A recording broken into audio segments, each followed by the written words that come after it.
नमस्कार मित्रांनो, मला माहिती आहे तुम्ही सर्वजण व्हिडिओची खूप वाट बघत होता, पण काही कारणांमुळे व्हिडिओ यायला थोडा उशीर झाला. पण आज मी एक अशी गोष्ट घेऊन आलोय की ती गोष्ट ऐकून तुम्ही तर हादरूनच जातील. तर चला मित्रांनो, अजिबात वेळ न वाया घालवता आपण आजच्या गोष्टीकडे वळूया. तर आजची गोष्ट एकाच गावात राहणाऱ्या दोन वेगवेगळ्या व्यक्तींसोबत एकाच ठिकाणी घडलेली सत्य घटना आहे. पण आपण त्या व्यक्तींचे आणि गावाचे नाव व्हिडिओमध्ये घेणार नाही आहोत. मी नोकरी करायचो. माझ्या कामाची वेळ सकाळी 10 ते 5 अशी होती. मी रोज बाईकने स्टेशनला जायचो आणि तिकडून पुढे ट्रेनने कामाला जायचो आणि साधारण रात्री 9 वाजता घरी परत यायचो. पण काही वर्षानंतर माझ्या कामाची वेळ बदलली. सकाळी 11 ते संध्याकाळी 5 अशी काही वेळ झाली. म्हणून आता घरी यायला साधारण 10:30 वाजायचे. घरच्यांनी मला अनेकदा सांगितले की ही नोकरी सोडून दुसरीकडे नोकरी बघ, पण मला तिथे चांगला पगार असल्यामुळे मी थोडं ऍडजस्ट केलं. पण ते मला एवढं महागत पडेल असं वाटलं नव्हतं. एकदा ट्रेन लेट झाल्यामुळे मला यायला थोडा उशीर झाला. म्हणजे मी रोज 10:30 वाजता घरी पोचायचो, पण त्या दिवशी मला स्टेशनला यायलाच 11 वाजले होते. माझ्याकडे बाईक असल्यामुळे तसं कसले टेन्शन नव्हते आणि मी फोन करून घरी सुद्धा कळवलं होतं. मी बाईक सुरू करून घरी यायला निघालो. स्टेशन पासून माझं गाव साधारण अर्ध्या तास अंतराचे होते. मी गावाच्या रस्त्याला लागलो आणि गावातला रस्ता म्हणून माझ्याऐवजी कोणत्या दुसऱ्या गाडीची रहदळ नव्हती. मी एकटाच हळूहळू चाललो होतो. आणि मित्रांनो, गावातला रस्ता म्हटलं की थोडी जंगली वाट. रस्त्यात कोणाचं घरही नाही, पण आमच्या गावाच्या बाहेर अगदी रस्त्यालागत एक मोठं डॅम होतं. खूप पाण्याने भरलेलं ते डॅम. दिवसा जेवढं सुंदर तेवढंच रात्री ते सुनसान आणि भयानक. पण गावातलाच असल्याने आणि रोजची ये जा असल्याने आम्हाला तिकडे काही भीती वाटत नव्हती. इतक्यात डॅमच्या 1-2 किलोमीटर आधी एक बाई माझ्या बाईक्सला हात दाखवू लागली. इतक्या रात्री एकटं तिला त्या जागी बघून मी सुद्धा गाडी थांबवली आणि मी काही बोलण्याच्या आधीच ती बाई म्हणाली, मला जरा पुढे सोडशील का? माझी बस चुकली आज, म्हणून मी इकडेच अडकलोय. मला सुद्धा तिचं बोलणं खरं वाटलं आणि तिला बाईकवर बसवून पुढे जायला निघालो. वाटेत काही प्रश्न मी तिला विचारले. मी त्या बाईला विचारलं की इतक्या रात्री तुम्ही इथे काय करत होत्या? त्यावर ती म्हणाली, माझी भाजीपाल्याची वाडी आहे. त्या जागी रात्री सगळी भाजी काढून ठेवते आणि पहाटे विकायला स्टेशनला नेते. पण आज थोडी चुकामुक झाली. बरं झालं तू भेटलास ते. बस आता गाडी थांबव, माझं घर आलं. असं बोलून त्या डॅमच्या जवळ ती उतरली आणि मी सुद्धा घरी निघून गेलो. दुसऱ्या दिवसापासून मी माझ्या नेहमीच्या वेळेतच घरी येऊ लागलो. पण ती बाई रोज मला दिसू लागली आणि माझ्या बाईकवर बसून येऊ लागली आणि डॅम जवळ उतरायची. सलग 4-5 दिवस हे चालूच होतं.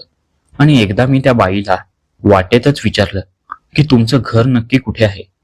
त्यावर ती बाई जे काय बोलली ते ऐकून तर माझ्या काळजाचा ठोकाच चुकला. ती म्हणाली, मी या डॅमच्या मध्ये राहते.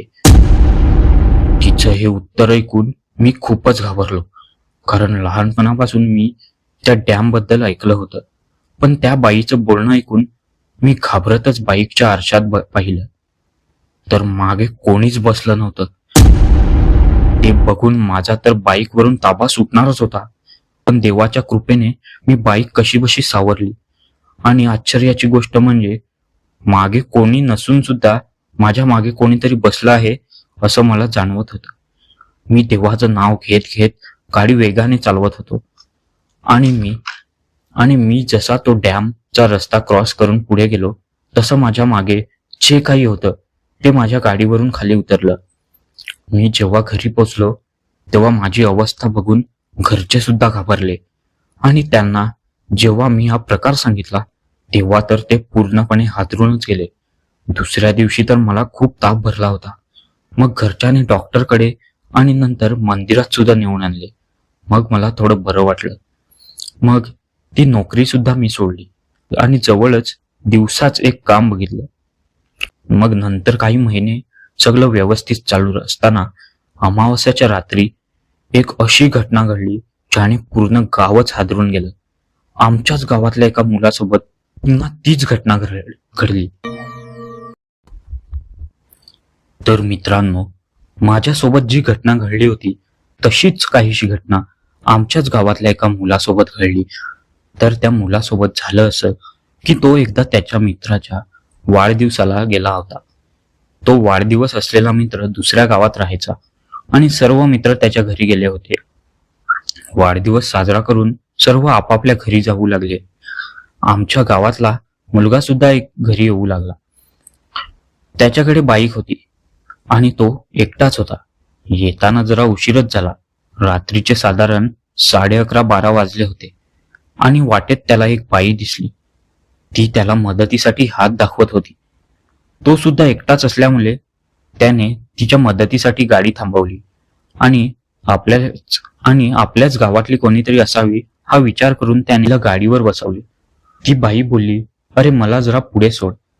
त्याने "हो सोडतो" असं बोलून गाडी सुरू करून पुढे जाऊ लागला.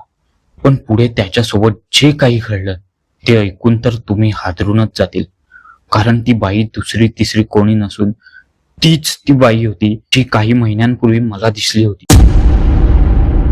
आणि याबद्दल त्या मुलाला काहीच माहिती नव्हते. आणि भीतीदायक गोष्ट अशी की ती रात्र अमावास्याची होती. त्या बाईने डॅम जवळ त्या मुलाला गाडी थांबव असं सांगून ती डॅमच्या दिशेने जाऊ लागली आणि तिच्या मागेच हा मुलगा सुद्धा जाऊ लागला. पण आश्चर्याची गोष्ट अशी की त्याचे पाय आपोआपच त्या दिशेला जात होते. म्हणजे त्याला कसलं भानच राहिलं नव्हतं. आणि तितक्यात त्याचा फोन वाजला. त्याने देवाच्या गाण्याची रिंगटोन ठेवली होती आणि ती कानावर पडताच त्याला अचानक शुद्ध आली.